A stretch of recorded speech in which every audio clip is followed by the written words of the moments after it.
마태복음 15장의 이 본문은 늘 얘기하지만 참 중요한 위치를 차지하고 있습니다. 한마디로 말하면은 유대인들이 왜 메시아를 배격하게 되었는가? 한마디로 율법을 가진 율법이 왜 하나님의 그 구원의 하나님의 뜻을 이루지 못하는가? 그것에 대해서 알려주고 있고, 그래서 어떻게 되었는가 하면 예수께서 그 이후부터 이방인에게 이제 사역을 하는 그 흔적들을 이게 보여주고 있습니다. 성경에 보면 이런 말이 있죠. 시편에 보면은 마가에서도 이렇게 인용을 하고 있는, 예수님이 인용하기도 하는데, 건축자의 버린 돌이 모퉁이 돌이 되었다. 이게 예수님의 이 사건을 가지고 이야기한다라고 볼 수 있습니다. 쉽게 말하면 하나님의 설계도가 있습니다. 하늘나라의 설계도 가운데 이들이 건축을 하고 있는데 버려버린 그 돌이 이방인에게 가서 모퉁이 돌이 된다라는 거죠.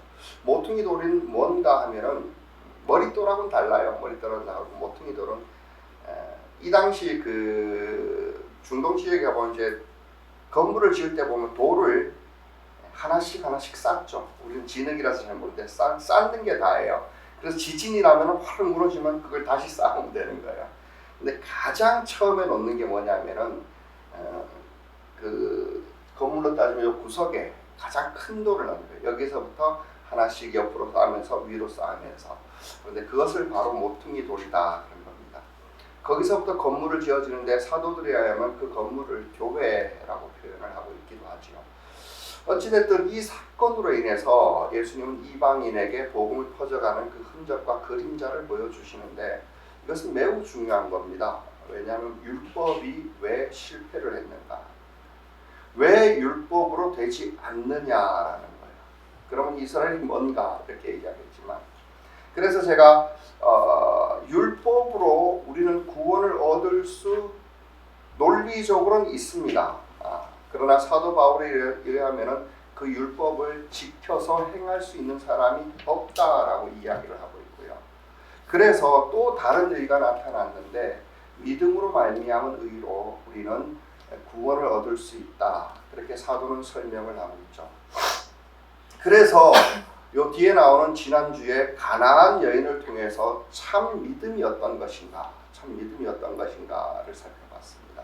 참 믿음은 어떤 것인가 하면 한마디로 말하면은 가장 근원적인 하나님이 누구인가, 여기에 반응하는 거다라고 했습니다. 하나님이 누구인가.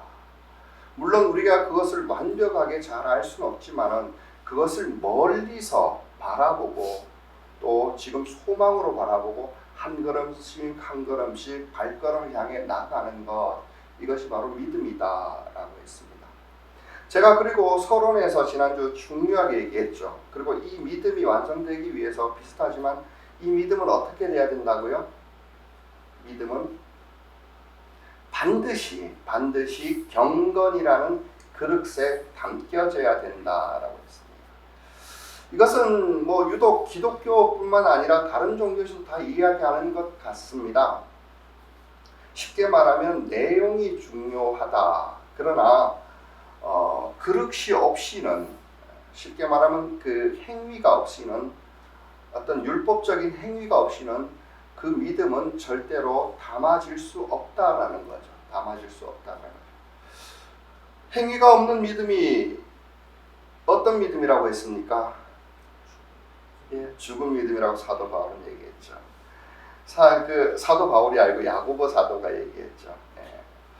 행함이 없다라고, 그릇에 담겨지지 않는 믿음. 내가 예수 그리스도를 믿어요. 그런데 그것을 담을 삶이 없다면, 내 삶 가운데 그 신앙을 담아낼 수 있는 그릇이 없다라면, 경건이 없다라면 그것은 죽은 믿음이다. 뿐만 아니라 야고보는 그것을 가지고 허탄한 사람아, 귀신도 그 이름 때문에, 예수 이름 때문에 믿고 떠느니라, 이렇게까지도 얘기해요. 아무것도 아니라는 거예요. 믿음이라는 거죠. 이것은 가만히 생각해보니까 다른 사회적으로도 정치적으로도 그런 것 같아요. 많은 사람이 정치적으로 한계 노선을 택하고 진보이든 보수이든 정말로 많이 이야기는 하지만은 자기 행동이 그렇지 않아요. 아무런 액션이 없어요.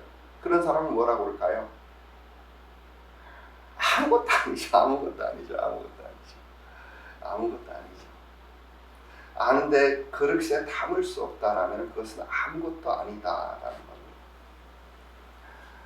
또 하나 중요한 게 있다고 그랬죠. 믿음은 경건이라는 그릇에 담겨져야만 그것은 진짜 믿음이고, 또 경건은 말씀으로 인해서 정의되어져야 된다라는 겁니다.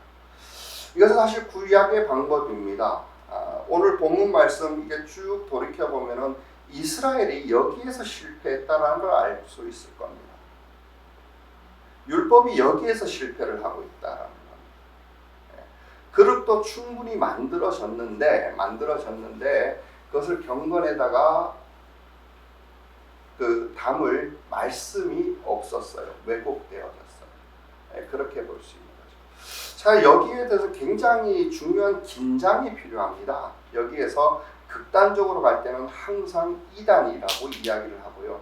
이 이단의 독특한 열매들이 여기 범주 안에서 다 나옵니다. 예를 들어서 봅시다. 믿음은 있어요. 그러나 경건이란 행위 안에 담겨지지 않으면 어떻게 될까요? 대부분의 율법 폐기론자가 됩니다. 자기 마음대로 살면서도 구원받았다고 하는, 아주 세속화되어서도 티끌만큼도 죄책감을 느끼지 못하는 그런 사람들이죠. 반대로 그릇만 있고 내용이 없어요. 그럴 때는 어떻게 됩니까? 철저한 율법주의자만 되어 있어요. 그 사람들의 가장 큰 특징은 뭘까요? 사도 바울에 보면 가장 먼저 나타나는 증상이 남을 심판해요. 남을 심판해요. 그게 왜 그런지 우리가 오늘 말씀을 통해서 한번 다룰 수 있을 것 같습니다. 그래서 이단들도 대부분 보면은 철저한 금욕주의로 빠지든지, 쉽게 말하면 그릇만 있는 거죠. 내용은 없고. 왜냐하면 육체가 악하기 때문에 육체를 계속 학대해야만 돼요. 아니면은 완벽하게 세속주의로 가는 거예요. 전혀 믿음만 있다고 이야기는 하는데 어떠한 열매도 어떠한 경건도 그 삶 속에서 받아질 수는 없다. 이렇게 생각하면 돼요. 여러분 지금 여기에 예배라는 경건이란 그릇에 여러분들의 믿음을 담아내야 그것이 정말로 여러분들의 신앙, 믿음이다. 무슨 마음으로 오셨는지, 여러분들이 하나님이 어떤 분인지를 알고 여기에서 예배란 그릇 안에 그것을 담아내는 거예요. 그것이 중요하다 싶습니다. 그래서 오늘은 좀 순서대로 한번 다뤄봤으면 좋겠습니다. 유대인들은 왜 실패를 하는가? 첫 번째로 우리가 신앙생활하면서 이 주제로 다뤄보면 이제 그 유대인들이 실패를 했지만 우리에게서는 그 반대로 해가 중요한 신앙생활에 있어서 중요한 원칙들을 발견할 수 있어요. 첫 번째가 뭐냐 하면은 신앙생활하면서 가장 중요한 권위 문제예요. 권위 문제. 사실 이것은 제가 이렇게 간단하게 이야기를 하지만은 어디 교회든지 한 번쯤은 이것 때문에 몸살을 알아요. 그리고 개인으로도 마찬가지예요. 교회도 그래요. 사람이 사는 곳이니 의견이 반드시 달라질 수밖에 없습니다. 이런 일 저런 일 의견이 달라집니다. 그러나 그게 본질적인 문제라면 모르지만 사실 교회들이 싸우고 찢어지고 그렇게 갈갈이 흩어지는 걸 보면은, 아픈 상처를 남기는 거 보면은 정말로 아무것도 아닌 일들, 그런 경우가 참 많아요. 그것은 사실 권위 문제에 달려있는 거예요. 무엇으로 결정이 되어지느냐, 이 문제예요. 무엇이 가장 권위에 높이 있느냐. 이런 얘기 많이 들어보셨죠? 미국에 가면은 오른발 교회가 있고 왼발 교회가 있다. 이게 예화인지 실제인지는 잘 모르겠어요. 어떻게 해서 그 교회가 두 개로 원래 한 개 교회인데 두 개에서 갈라졌답니까? 세족식을 하는데 오른발을 먼저 씻어야 되는가, 왼발을 먼저 씻어야 되는가, 이것 때문에 교회가 갈라졌다. 이렇게 교회를 갈라지게 할 만큼 중요한 권위가 그들에게 뭐였을까? 적어도 성경은 아니었다라는 얘기예요. 이것은 그게 실제인지 아닌지가 아니라 실제입니다. 실제인데 교회가 갈라지게 된 중요한 일 가운데 하나가 피아노를 강단 위에다 올리느냐 아래쪽에 내리느냐 가지고 교회가 하나 갈린 적이 있어요. 그런 그 이야기를 제가 실제 있는 교회를 얘기를 한번 들어본 적도 있습니다. 그래서 우리는 신앙생활할 때 가장 먼저 생각해야 되는 것은 덮어놓고 이거는 생각을 하셔야 돼요. 성경이 가장 높은 권위이다라는 것. 성경이 가장 큰 권위다. 우리 한번 제목을 읽어볼까요? 시작. 신앙에서 가장 큰 권위는 성경이다. 15장 1절과 2절을 제가 읽어드리겠습니다. 그때 예루살렘에서 바리새파 사람들과 율법학자들이 예수께 와서 말하였다. 당신의 제자는 어찌하여 장로들의 전통을 어기는 것입니까? 그들은 빵을 먹을 때 손을 씻지 않습니다. 여기 바리새인의 정체에 대해서는 제가 말했죠. 쉽게 말하면 예루살렘에서 본부에서 파송되어진 그런 바리새인들이었다. 조직적으로 예수님께 이제 갈등을 빚고 있다라고 이렇게 볼 수 있습니다. 이 사람들이 말하고 있는 이전에 말하고 있는 걸 보면은 당신의 제자들은 어찌하여 장로들의 전통을 어기는 것입니까? 이렇게 얘기를 했는데 뭐 성경을 바꾸면 안 되지만은 사실 이걸 들여다보면 이 사람들은 장로들의 전통이라고 하지 않았을 겁니다. 성경 자체라고 얘기했을 겁니다. 뭐였냐면은 어떻게 정확하게 뭔지는 모르지만은 음식을 먹을 때는 반드시 손을 씻어야 돼요. 유대인들은 아시는 분들이 많겠지만 우리 기독교에서 성만찬과 비슷해요. 예배 자체가. 이들이 그 하나의 식사는 하나의 예배처럼 되어 있어요. 그래서 기도하고 떡을 떼면서 뭐 시편 구절을 읽고 이렇게 하는데 근데 그 전에 해야 되는 것이 반드시 손을 씻어야 되는 거예요. 그런데 장로들의 전통이라는 것이 뭐냐 하면은 이들은 이것이 장로들의 전통이 그 구약 성경과 똑같은 위치에서 권위를 가지고 있었어요. 한마디로 말하면 유대인들에게는 그 경전이 핵심적인 경전이 토라라는 건 아시죠? 앞에 나온 5권 모세오경입니다. 이 모세오경을 가지고 적용을 하기에는 정말로 애매한 것이 있어요. 애매한 것이. 뭡니까? 예를 들어서 안식일을 지켜야 된다라고 했을 때 안식일 일하지 말고 쉬어라 그랬어요. 그럼 도대체 일이라는 게 뭐냐? 예를 들어서 이렇게 따져요. 그러면은 일이란 건 뭐냐? 밥을 짓는 것은 일이냐? 그게 일이면 밥을 먹으면 안 되죠. 근데 밥을 안 먹고 있으면 그것이 휴식이냐? 이러는 거예요. 그래서 그러면 밥을 먹는 것은 일이 아니다. 밥을 짓는 것은 일이 아니다. 그러나 밥을 짓기 위해서 물을 떠오르는 것은 일이다. 그럼 물을 어디서 얼만큼 떠와야 되냐? 떠나놓고 바로 요리를 할 수 있는데 집 바깥에서 떠오르면 안 되느냐 했을 때 예를 들어서 물을 떠올 때 어느 정도 거리 이상이 되면은 그건 일이고 그 이하가 되면 일이 아니다라는 규정을 너무너무나도 많이 기록을 해놨어요. 그것을 랍비들의 전승이다. 예를 들어서 이것이 토라를 지켜가면서 사람들이 그렇죠. 이거 그 유대인들의 스승이라고 할 수 있는 종교 지도자라고 하는 랍비들에게 가서 이건 어떻게 해야 됩니까? 라고 물었을 때 랍비들이 이 토라를 해석하는 거예요. 그게 해석을 계속 덧붙여다가 분량이 어마어마하게 많아져요. 이것이 사실은 유대인들에게 있어서는 토라와 거의 같은 권위를 가져요. 토라를 잊게 할 정도로 방대한 분량이 될 정도로 많아요. 이것을 들어보셨을 겁니다. 미시나라고 그래요. 미시나도 학파에 따라 여러 가지가 있고 제가 미시나 강의를 한 번 드린 적이 있는데 우리가 이렇게 볼 것처럼 단순하게 생각할 문제는 아니에요. 어쩌면은 처음에 이것을 해석했던 랍비들은 아주 훌륭한 해석이었을 수도 있어요.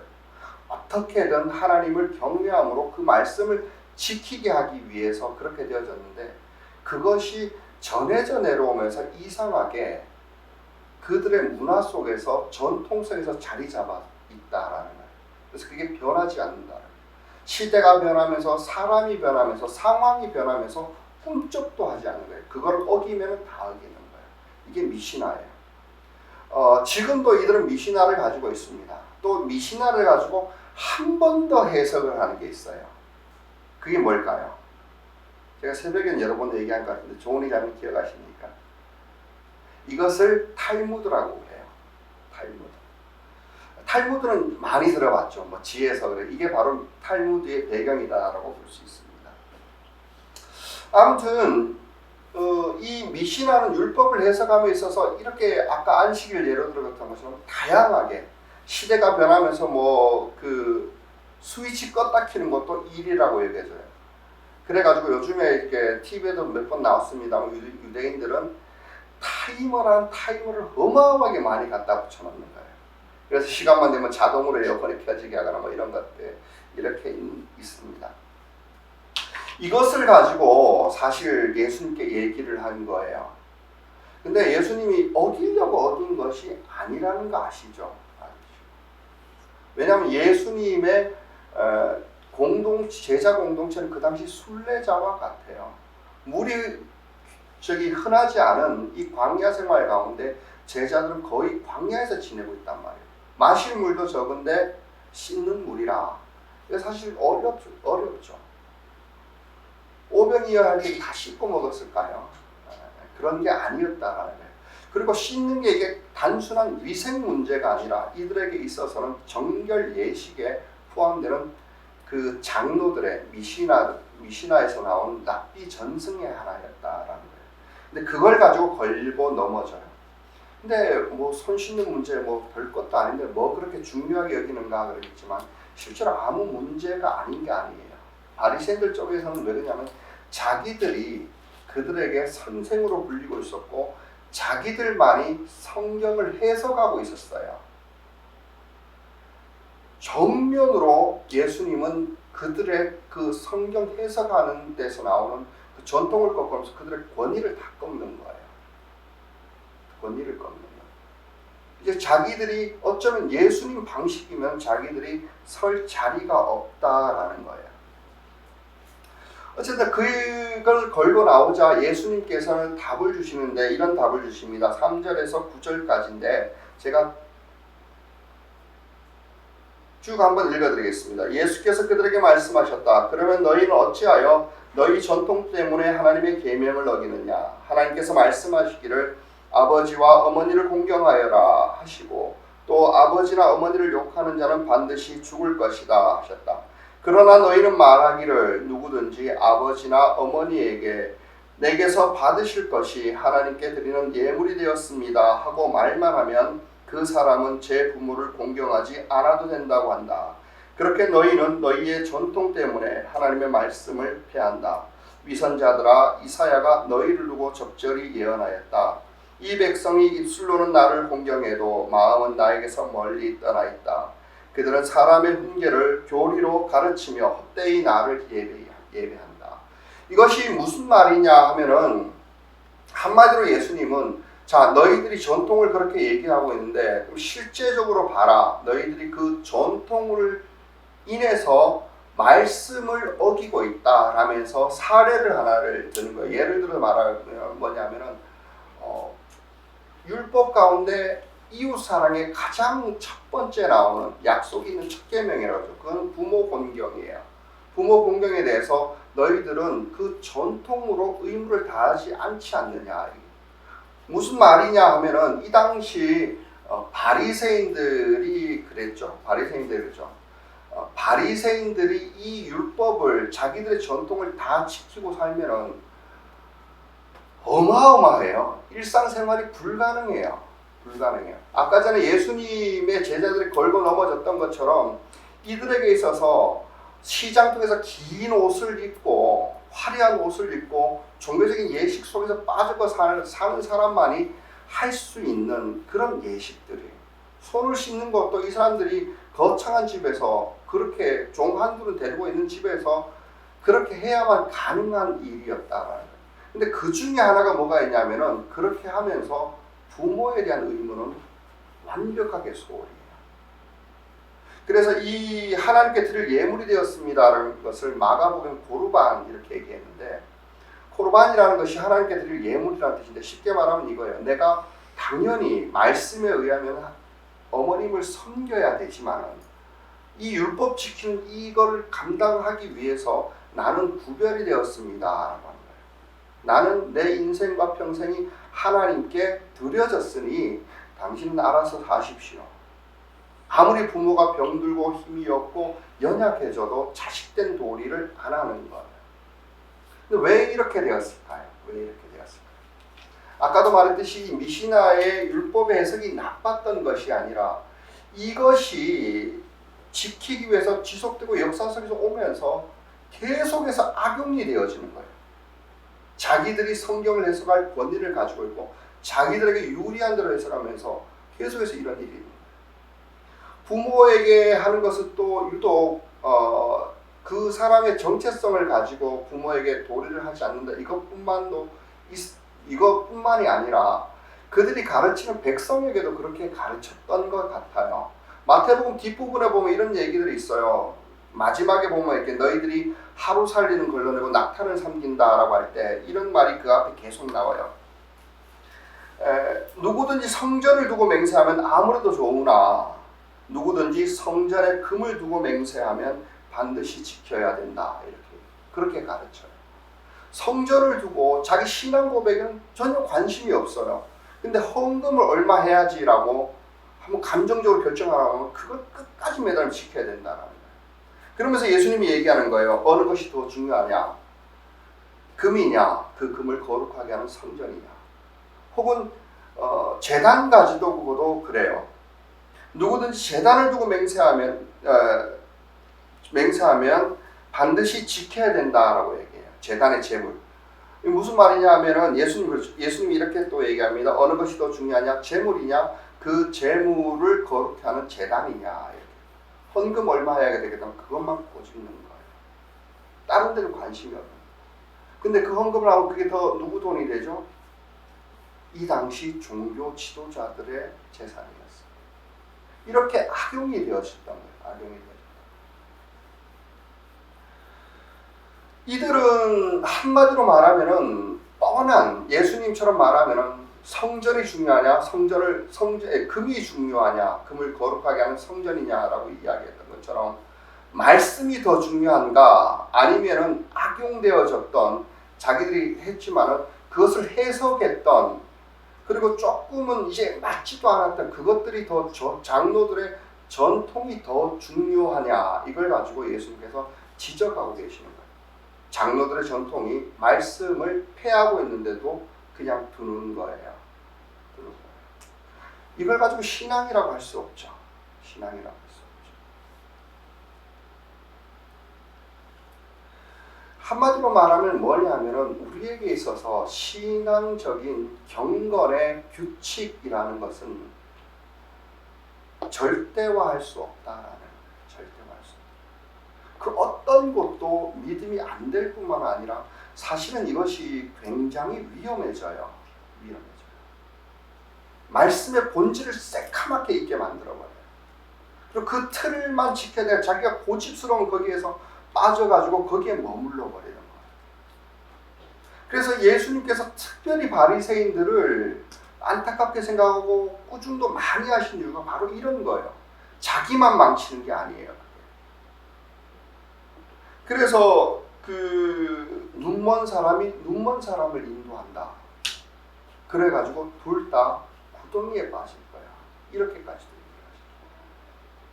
종교 지도자로서 말씀을 해석해놓고 그것으로 틀을 만들어 이것이 말씀이냐 말씀보다 더 높은 권위에 둬버리는 거예요. 그래서 우리는 신앙생활하는 가운데 현대 사회에서도 이런 오류를 정말로 많이 범할 수 있어요. 물론 경건의 삶이라든지 우리 신앙의 고집이라든지 이런 것이 필요한 경우가 있고 있으면 저는 좋다라고는 생각해요. 그러나 그것은 어떤 경우에도 절대화가 되어져서는 안 돼요. 항상 말씀 안에서 자기를 돌아보고 자기가 올바로 가고 있는가 이것을 한번 살펴봐야 돼요. 왜냐하면은 뭐 나중에 얘기하겠지만은 이게 사도들에 하면 이건 계속해서 유동적으로 달라질 수밖에 없는 거예요. 특별히 이것이 이방인으로 넘어가면서. 그렇다고 해서 완전히 자유하라 그런 얘기는 아니죠. 그래서 나중에 한번 다뤄볼 기회가 있는데 가장 중요한 것은 신앙생활 가운데 우리는 성경보다 우선순위로 둘 수 있는 것이 없다라는 거예요. 없다라는 거예요. 그런데 참 안타깝게도 우리는 알게 모르게 성경보다 많은 것을 그 우선순위에 두고 권위로 삼고 있습니다. 실제로 그렇습니다. 저는 동성애를 지지하거나 지지하지 않거나 이건 뭐 얘기하지 않겠습니다만 지금 분명한 거 하나는 동성애 지지 세력과 지지하지 않는 세력 이게 정치적으로 갔는데 기독교 안에서 이게 안타까운 이유가 뭐냐면 이게 논란이 되는 이유 중에 하나가 뭐냐면은 동성애가 죄냐 아니냐를 따지고 있어요. 동성애를 뭐 수용하냐, 뭐 차별하냐 마냐 이건 어떻게 돼도 좋아도 기독교인들 가운데 동성애가 죄가 아니다라고 하는 사람들이 있어요. 그럼 왜 그럴까요? 저는 둘 중에 하나예요. 극단적으로 보면은 사람들이 동성애만 죄라고 착각하는 사람이 있어요. 이걸 보수라고 부르는 것 같아요. 아니에요. 동성애만 죄입니까? 그래서 그것만 정죄예요. 그것만 사탄의 자식이라고 그래요. 다른 죄들은 싹 잊어버려요. 동성애 죄가 아니라고 하는 사람들도 있어요. 기독교인들 가운데. 성향이라는 거예요. 성격이라는 거예요. 태어나면서 그렇다는 거예요. 근데 성경에 죄라고 나오잖아요.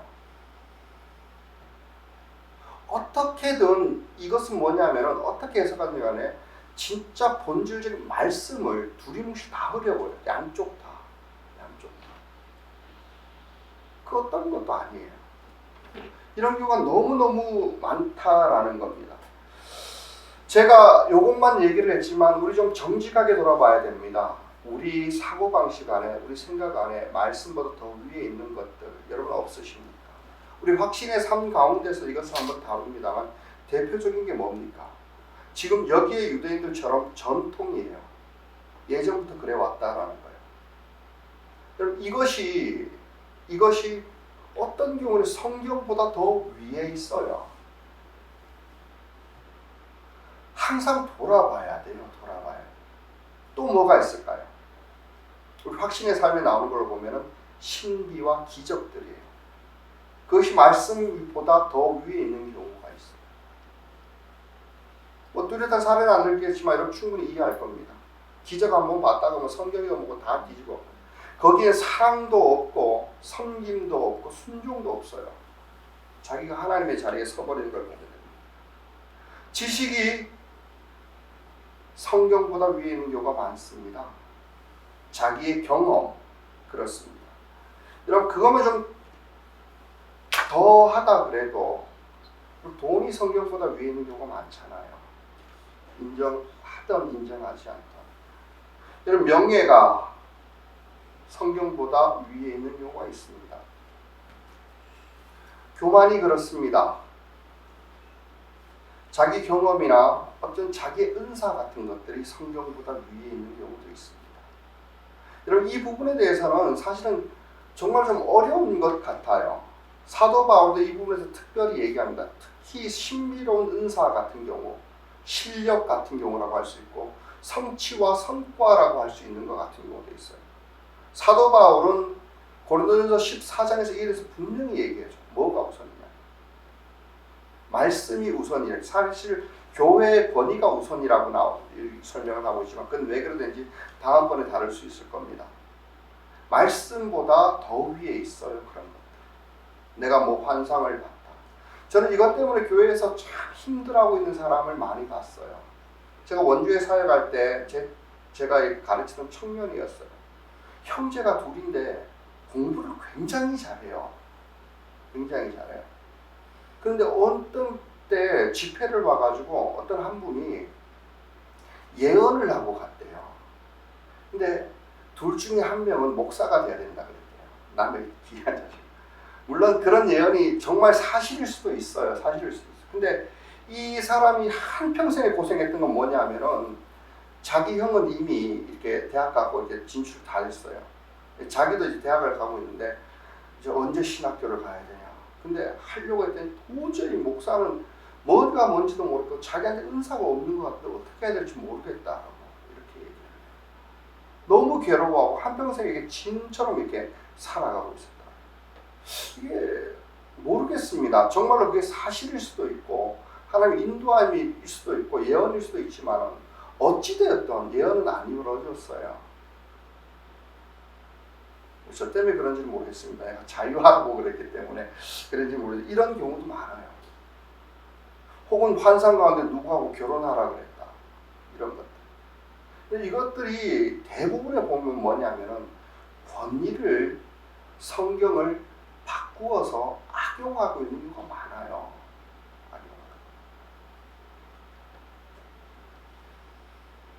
여러분 이런 것들을 우리 잘 한번 돌아보셔야 됩니다. 성경. 그 성경이 하나님의 어떤 분이냐라는 그 믿음이 우리 경건의 그릇에 담겨야 됩니다. 두 번째로 우리가 신앙생활을 하고 있는 가운데 지켜야 될, 붙들어야 될 경건의 중요한 원칙들이 뭐냐면은 외적인 경건으로 치우치지 말라라는 거예요. 외적인 경건. 이 다음 구절에 그 이야기가 나오는데 10절에서 14절을 제가 읽어드리겠습니다. 예수께서 무리를 가까이 부르시고서 그들에게 말씀하셨다. 너희는 내 말을 듣고 깨달아라. 입으로 들어가는 것이 사람을 더럽히는 것이 아니라 입에서 나오는 것, 그것이 사람을 더럽힌다. 그때 제자들이 다가와서 예수께 말하였다. 바리새파 사람들이 이 말씀을 듣고 분개하고 있다는 걸 아십니까? 예수께서 대답하셨다. 나의 하늘 아버지께서는 자기가 심지 않으신 식물은 모두 뽑아 버리실 것이다. 그들을 내버려 두어라. 그들은 눈먼 사람이면서 눈먼 사람을 인도하는 길잡이들이다. 눈먼 사람들이 눈먼 사람을 인도하면 둘 다 구덩이에 빠질 것이다. 사실은 이 장면에서 예수님은 굉장히 분노하고 계시는 겁니다. 왜 정결의식을 지키지 않습니까? 라고 걸거나온 그 사람들에게 나중에 무리를 따로 모아서 정반대되는 이야기를 하시면서 그랬는데도 그들의 영향력이 컸던지 제자들은 무서웠던 것 같아요. 바리새인들의 우리가 찍힌 것 같습니다 라고 얘기할 때 예수님은 도리어 뭐냐고 하면 그들은 하나님의 백성이 아니다. 여기서 그 하나님께서 아버지께서 심지 않은 식물을 뽑아버린다라는 얘기는 그 뒤에 14장이죠. 14장에 나왔던 예수님 13장인가 비유를 그대로 인용하신 겁니다. 사단이 뿌리고 간 씨앗이다. 하나님의 자식들 아니라는 거예요. 그리고 굉장히 엄하게 얘기하신 거죠. 눈먼 사람들이다. 눈먼 길잡이, 눈먼 안내자리들이다. 이렇게 이야기를 하고 있습니다. 왜 그들을 그렇게도 사실은 예수님 입에서 나온 말이기 때문에 잔인할 정도로 구원의 주권자 입에서 나온 말이기 때문에 잔인할 정도의 파괴력 있는 말입니다. 왜 이렇게까지도 이야기하셨을까? 한번 잘 살펴봐야 됩니다. 그들에게는 율법도 그리고 하나님을 경외함도 하나님이 어떤 분인지도 아는 그 믿음 어떤 것도 들어있지 않다라는 걸 알 수가 있습니다. 그리고 형식은 갖춰졌는데 원초적인 범죄의 그 모든 근원을 다 가지고 있습니다. 한마디로 말하면 이들은 자기들의 유전, 자기들이 해석해놓은 그것을 어떤 형식으로 만들어 놓고 그걸 지킴으로써 깨끗하게 된다, 깨끗하게 되지 않는다를 정하고 있는 거예요.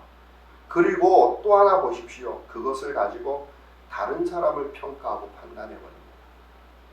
여러분 이게 굉장히 무서운 거예요. 사도 바울 로마서에서 이 부분에 대해서 자세하게 얘기하고 있는데 우리가 남을 평가한다는 것은 구약에서부터 지금까지 계속해서 나오는 건 뭐냐면 하나님의 고유 영역이에요. 그럼에도 불구하고 이 사람들은 자기들의 성경적인 기준이 아니라 자기들도 어기고 있는 성경을 어기고 있는 그 해석을 가지고 다른 사람을 평가하고 있는 거예요. 이게 뭡니까? 말씀도 아닌 걸 가지고 다른 사람을 평가하고 심판하고 있다. 하나님의 위치에 있는 거죠.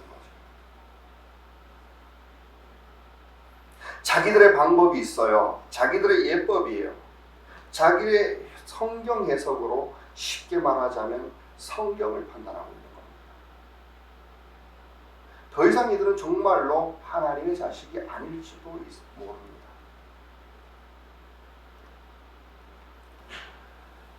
그런데 이런 모습이 뭐 완벽하게 바리새인처럼은 아니더라도 우리 신앙은, 여러분 이게 왜 중요하냐면 사도들에 의하면 신앙은 믿음에서 시작하면 반드시 이 두 긴장강에서 이 두 극단으로 치우치게 되어 있습니다. 말씀으로 잡지 않으면 율법 폐기론자가 되든지 율법주의자가 되든지 그래요. 율법주의자가 됐을 때 나타나는 특징들이 있어요. 뭘까요? 가장 먼저 나타나는 사도 바울에 의하면 왜 남을 평가하냐, 왜 남을 심판하고 있냐, 그리고 그것이 자기 의를 삼아버리는 거예요. 내용도 없습니다. 세속적으로 하는 건 두말을 위해서 죄 짓고 자기 마음대로 사는 거죠. 여러분 이렇게 보면은 우리가 이 위험성을 가지고 있다고 보면은 사실은 교회에 오래 다니고 있다라는 것, 어쩌면 성경 지식이 많다라는 것, 그런 어쩌면은 세상에서 좀 도덕적이라는 것, 이거 굉장히 위험할 수 있어요. 우리가 어떻게든 이 신앙이라는 것이, 믿음이라는 것이 하나님께 들려져서 하나님께서 받으심직해야 되잖아요. 절대로 구별 못해요. 안 보여지는 것 같아요. 자기가 지금 무슨 짓을 하고 있는지도 끝내 몰라요. 메시아를 십자가에 못 박혀 죽이는 한이 있어도 자신은 그게 아니에요. 안 되는 거예요. 여러분 우리 교회 다니면서도 그런 사람들을 많이 볼 겁니다. 어쩌면 목사가 가장 위험할 수도 있어요. 정말로 교회 오래 다녔고 성경도 많이 알고 그러면서 실천은 없어요. 그러면서 나는 예수 믿는다라고 그래요. 천국 간다라는 우월감은 가지고 있어요. 그래서 안 믿는 사람을 우습게 생각해요. 비난해요. 이런 사람들이 현대의 바리새인이 아닐까요? 이들에 대한 예수님의 답변이 15절에서 20절에 나옵니다. 15절 20절 제가 계속 읽어드리겠습니다. 베드로가 예수께 그 비유를 우리에게 설명하여 주십시오 하고 청하니 예수께서 말했다. 너희도 아직 깨닫지 못하느냐? 입속으로 들어가는 것은 무엇이든지 뱃속으로 들어가 뒤로 나가는 줄 모르냐? 그러나 입에서 나오는 것들은 마음에서 나오는 것인데 그것이 사람을 더럽힌다. 마음에서 악한 생각들이 나온다. 곧 살인과 간음과 음행과 도둑질과 거짓 증언과 비방이다. 이런 것이 사람을 더럽힌다. 그러나 손을 씻지 않고 먹는 것은 사람을 더럽히지 않는다.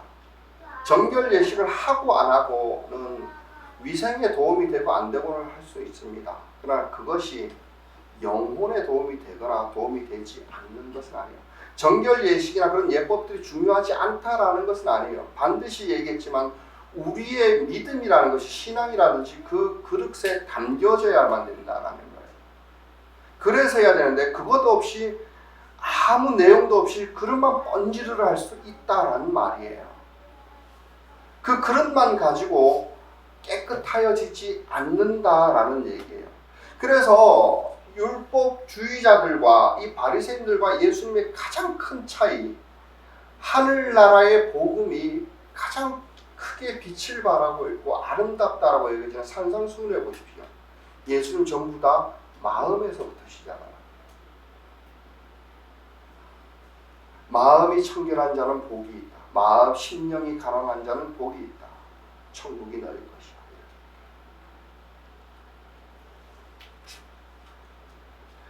그러면 어떻게 해야 됩니까? 신앙생활의 가장 중요한 원칙. 그렇다고 뭐 그릇이 아무 필요도 없다? 그러면 우리 신앙이 담길 수가 없잖아요. 여기에 대해서는 좀 많은 설명이 필요합니다. 그러나 어찌되었든 중요한 것은 이것을 아셔야 돼요. 여기에서 좀 얘기를 해야 되는 것은 뭐냐? 불가능하다라는 거예요. 그래서 신약이 열리는 거예요. 그러나 율법주의자들은 이것이 가능하다라고 여겨졌기 때문에 그릇만 갖추었다라는 거예요.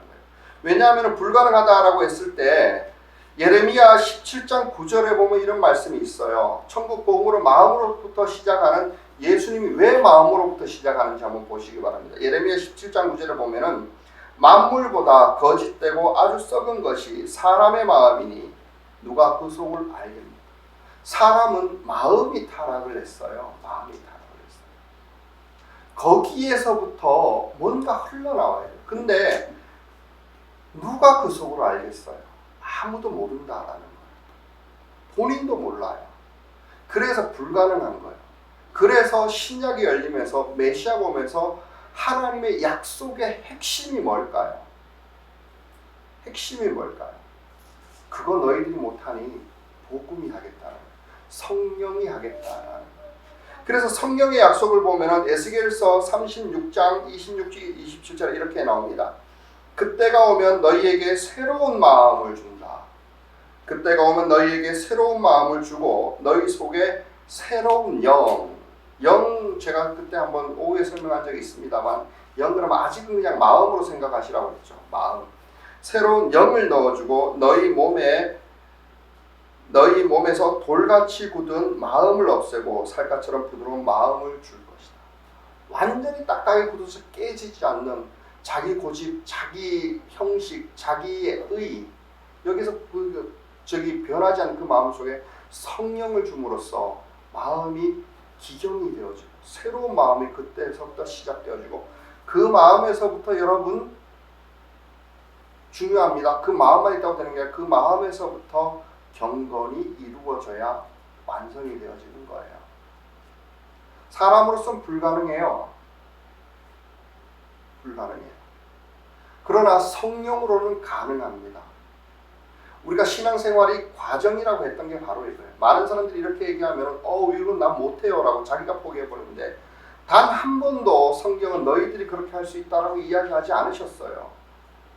사람 말 그럼 뭐 하나님 말씀이 가짜냐 그럴 때 대부분의 사람들은 이 과정이라는 걸 몰라요. 오늘 내가 예수 믿었으니 바로 모든 경건을 내일 아침에 완성하라는 얘기가 아니에요. 오히려 이 성령이 새 마음으로 시작하는 것은 우리가 성령의 음성을 듣고 하나씩 순종해 갈 때 발견되어지는 건 뭐냐면 자유함이에요. 작은 것에서부터 하나씩 되어지는 거예요. 자연스러워요. 그래서 사도들이 이야기할 때 이 성령을 통해 주는 율법은 너희들을 자유케 하는 율법이다 이렇게까지도 이야기를 해요.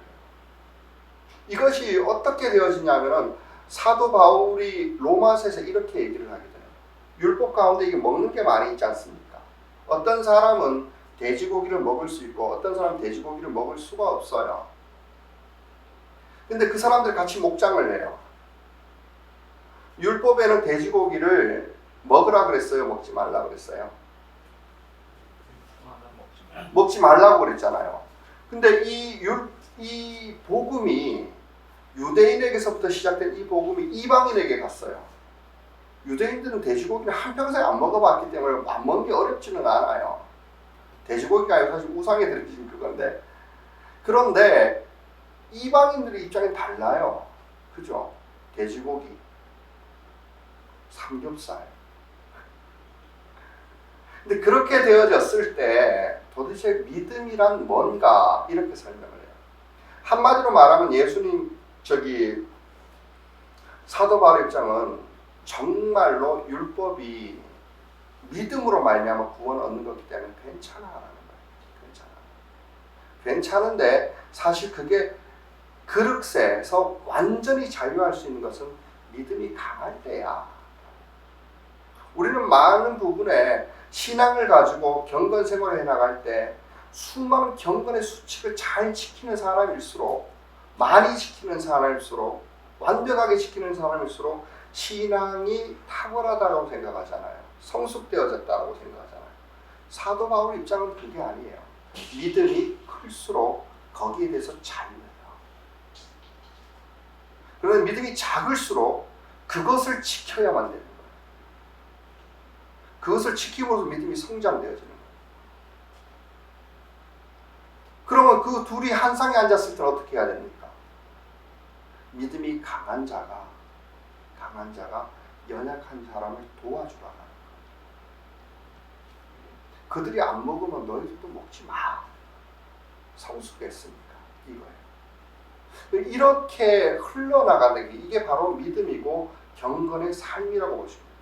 한마디로 말하면 사랑과 섬김이 지배하도록 하는 거예요. 그게 진짜죠. 정죄하는 것이 아니라 내가 더하니까 너를 하는 거죠. 반대로 되어졌을 때가 문제가 있어요. 경건에서 철저하게 지키는데 나는 지키는데 너는 왜 안 지켜? 이게 바리새인이에요. 그게 아니에요. 정말로 성숙해서 자유할 수 있는 거예요. 그랬더니 믿음을 잘 지키고 있는 사람이 더 성숙하게 하기 위해서 자기가 거기에 낮춰주는 거예요. 동화되어주는 거예요. 그래서 사도 바울은 그래 내 평생에 고기 안 먹고 지내겠다 이렇게까지 얘기해요. 이게 사랑이죠. 이런 공동체가 아름다운 거죠. 여러분, 그래서 이게 한번 돌아가서 한번 생각을 해보셔야 됩니다. 성령, 이게 원칙이 어떻게 되냐면 이 성령을 통해서 또한 교회를 통해서 그리스도의 몸을 통해서 새롭게 이 경건들은 규정되어지는 게 좋습니다. 그러나 자유함을 원칙으로 합니다. 그러고 경건의 삶이라는 것은 폐해지지도 않습니다. 우리는 반드시 우리의 신앙은 경건의 안에 담겨져야만 합니다. 그러나 신앙이 미약할수록 여러분 율법주의자가 도움이 됩니다. 그렇게 되어져야 합니다. 그래서 너무 과도하게가 아니라 지킬 작은 것을 신실하게 지켜나가는 거예요. 그거 되어주고 나서 이제 자유할 수 있어요. 자유할 수 있어요. 어떤 사람은 새벽 예배라는 그릇을 준비를 해요. 처음에는 정말로 목숨 걸고 나와서 지켜내는 것처럼 그렇게 애를 쓰는 거예요. 그러다가 보면 거기서 자유함이 있어요. 이제 빠져도 돼요. 그런다고 빠질까요? 아니요. 다른 사람을 위해서 지켜주는 거예요. 이런 교회들이 아름답지 않겠습니까? 예배도 마찬가지예요. 여러분 신앙이 이 주일 예배에 담긴다고 했는데 너무너무 허술하지 않습니까? 금방 깨져버리잖아요. 어떻게 담기겠습니까? 그런다고 믿는다라고 그래요. 믿는다. 여러분 미니멈선에서 이것을 하나씩 정해보시고 거기 안에 신실하셔야 돼요. 그러나 여러분 그것을 할 수 있는 단계는 여러분 아직도 어린아이라는 얘기예요. 감히 누구를 정죄할 수 없는 거예요. 오히려 자유할 수 있을 때에 그 사람들을 위해서 거기 함께 해주는 거예요. 그래서 공동체가 동시에 성장을 해나가는 거예요. 그게 신앙생활의 원칙이라는 거예요. 이제 좀 돌아볼 건 뭐냐면은 바리새인들이 왜 이렇게까지 되어졌냐라는 거예요. 정말 마음 아픈 일이에요. 하나님의 택한 백성. 한마디로 말하면 자기의예요. 유대의 전통들이 성경에 대한 해석의 권리들이 그것이 한마디로 자기의가 되어져 버렸다라는 거예요. 근데 그 자기의는 자기가 의롭다고 여기는 그 마음은 거기서 남지 않아요. 절대로 남지 않아요. 자기가 노력해서 얻은 일이기 때문에 반드시 이것은 하나님의 의를 거역합니다. 반드시 그래요. 절대 믿음하고 같이 못 갑니다. 이거는 절대 그래요. 그래서 사도 바울은 이렇게 얘기합니다. 개역 성경을 읽는 게 좋은 것 같아요. 하나님의 의를 모르고 자기 의를 세우려고 힘써 하나님의 의에 복종치 않는다. 자기 의를 세우기 위해서 힘써서 노력해서 하나님의 의를 복종치 않아요. 거부해요.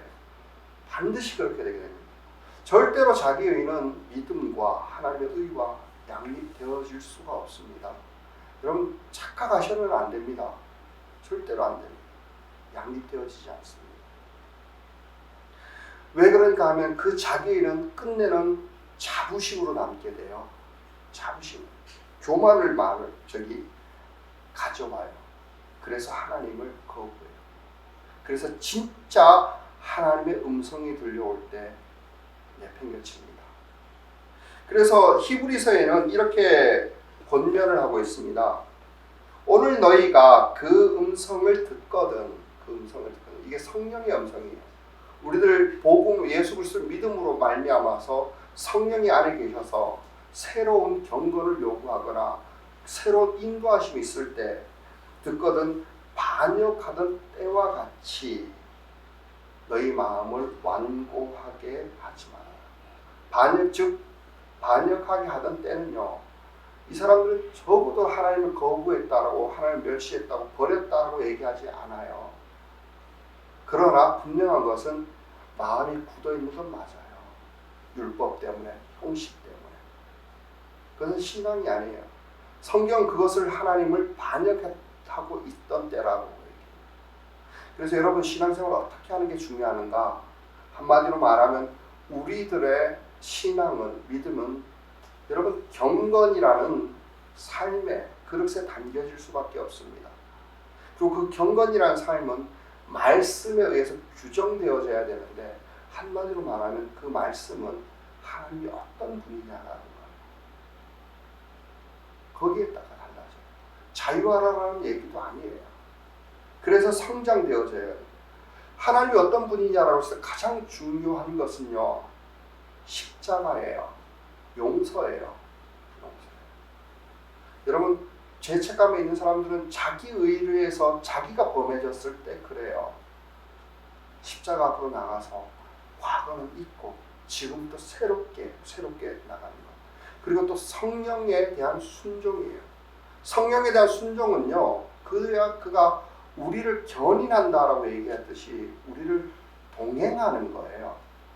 그것은 오늘 내가 믿었기 때문에 내일 완성 지으라는 사단의 음성하고는 달라요. 그분의 음성은 항상 평안함으로 다가오게 됩니다. 그 이유는 뭐냐면 작은 것에 대한 순종에서 시작될 겁니다. 여러분, 거기에서 새롭게 하십시오. 모든 삶이 아니라 원하옵기는 주일 예배를 여러분 새롭게 하십시오.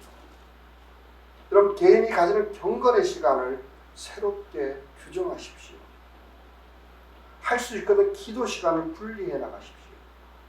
그리고 거기 안에서 성령의 음성을 들으시거든 예전처럼 완고하게 하지 말고 반역하던 때와 같이 하지 말고 순종함으로 작은 것을 순종해 나가십시오.